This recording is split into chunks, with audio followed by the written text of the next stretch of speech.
Hey, my name is Alejandro, and I'm here to show you how to install your panic button monitoring solution. Your panic button solution comes with beacons.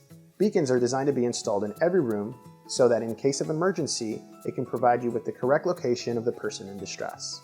Let's learn how now to install your beacons. The first thing we want to do is understand the layout of a room. So let's scan the layout of a room and then show you where the installation happens.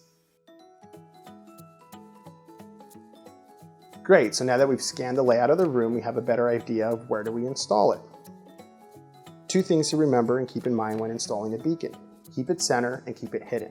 We don't need the beacon out in the open, but we also don't want it hidden behind some closet.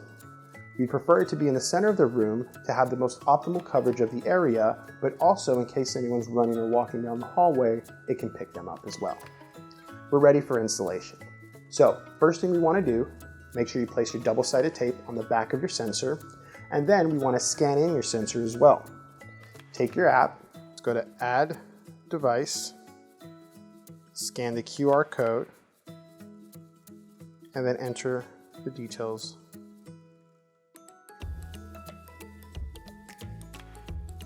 Hit Next, hit Add.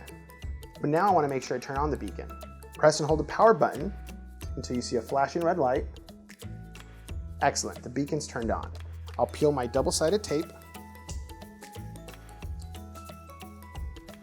I'm ready for installation.